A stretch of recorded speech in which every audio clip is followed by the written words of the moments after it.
고추밭에 물 주고 있습니다.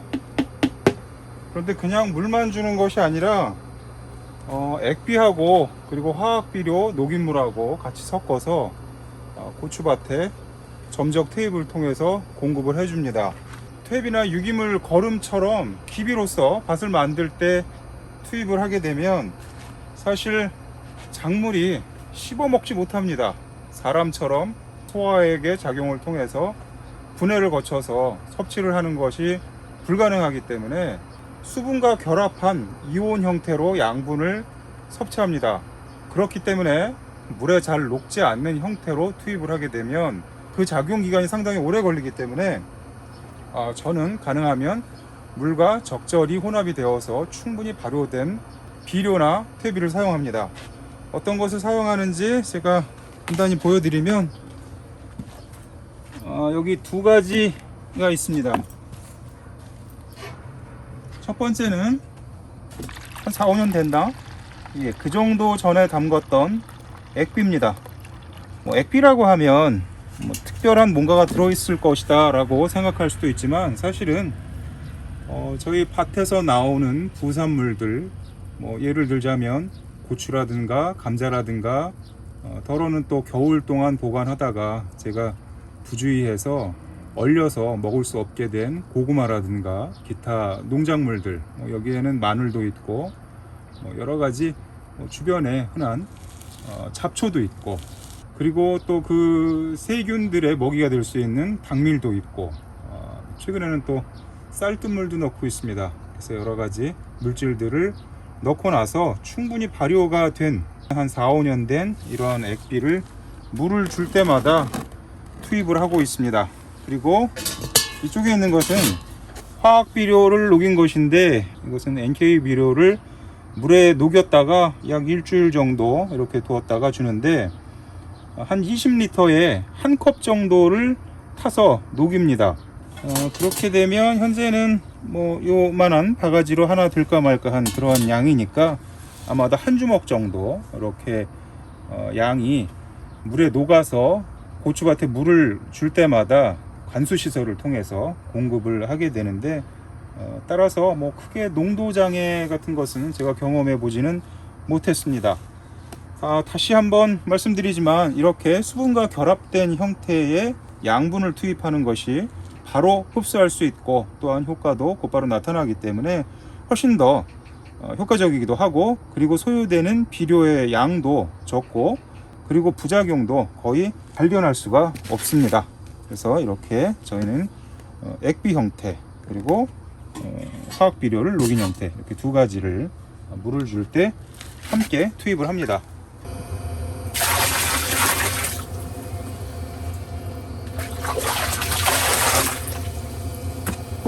액비가 담근 지 얼마 안 되면 한 1년 정도 이내인 경우에는 상당히 좀 냄새가 고약한 경우도 있고, 좀 미관상에도 좋지 않은 경우가 있는데, 이렇게 한 4, 5년 이상씩 묵혔다가 주게 되면 아무 냄새도 나지 않습니다.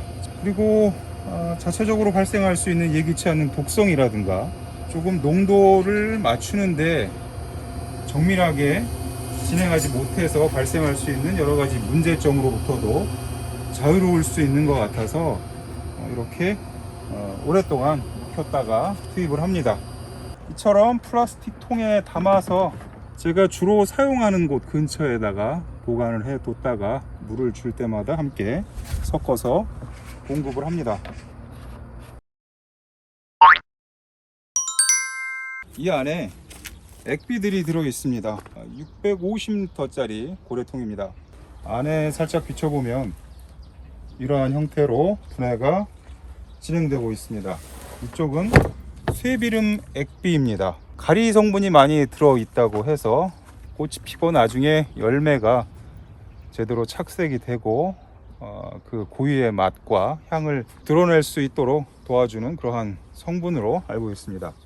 그리고 이쪽에도 액비통이 있는데, 혹시 보시면서 좀 불편하신 경우에는 잠깐 다른 쪽으로 고개를 돌리셔도 됩니다.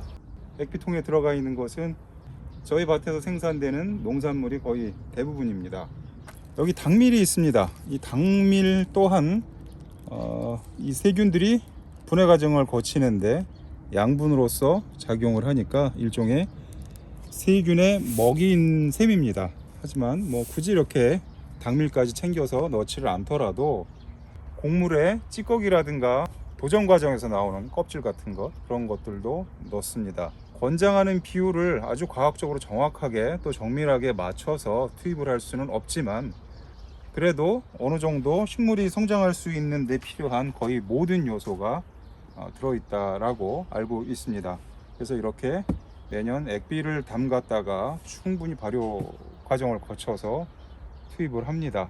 처음 액비를 담그시는 분들은 확신을 갖지 못해서 주저하는 분들도 계시는데, 제가 간단하게 초보자도 할 수 있는 액비 담그는 방법을 설명드리자면, 이렇게 당밀을 넣어도 좋습니다. 그리고 뭐 설탕물 같은 것도 넣어도 좋고, 주로 탄수화물 성분의 감자라든가 고구마 같은 것들, 그런 것들도 넣어도 좋습니다. 그리고 생활 주변에서 흔히 구할 수 있는 잡초도 좋고, 그리고 솎아낸 농작물이 좋은 원료가 되기도 하고, 그리고 재배를 하고 난 그 찌꺼기들, 뭐 옥수수 때라든가 뭐 고추 때라든가 기타 농작물 찌꺼기들을 함께 투입을 해도 좋습니다.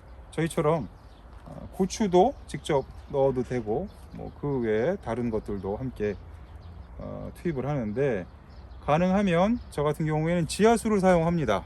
수돗물은 염소 성분이 들어있기 때문에 덜어는 그 염소 성분에 대해서 저항이 없는 분들도 계시는 것으로 알고 있는데, 제가 아는 한에서는 염소 성분은 굳이 농작물에 권하고 싶지 않기 때문에 저희는 지하수를 주로 사용합니다. 지하수를 활용할 수 있는 여건이 마땅치 않은 경우에는 근처에 있는 개울물이나 빗물을 받아서 넣어도 됩니다.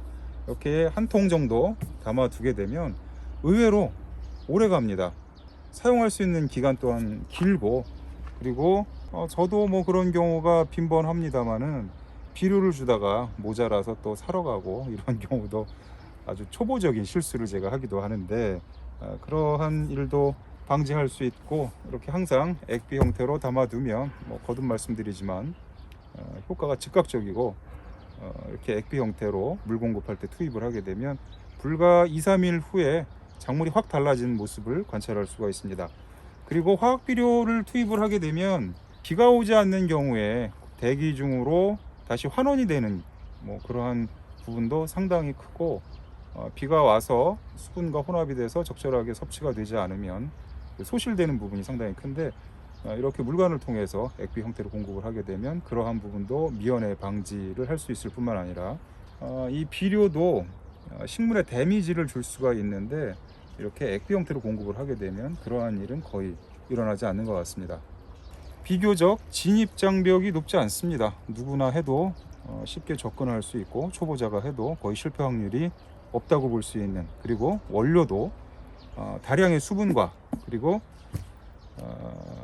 액비를 담글 수 있는 그러한 뭐 생활 주변에서 쉽게 얻을 수 있는 것들, 그리고 약간의 이런 당밀이라든가 뭐 탄수화물 소재 같은 것들을 혼합해서 좀 시간만 경과하게 되면 충분히 누구나 사용할 수 있는 형태가 되기 때문에, 화학 비료에 대한 거부감이 있는 분들이라든가, 또는 이렇게 천연적으로 비료를 만들어서 사용할 의향이 있으신 분들은 쉽게 접근할 수 있는 방법이라고 생각합니다. 지금까지 농담TV였습니다. 시청해 주셔서 감사드립니다.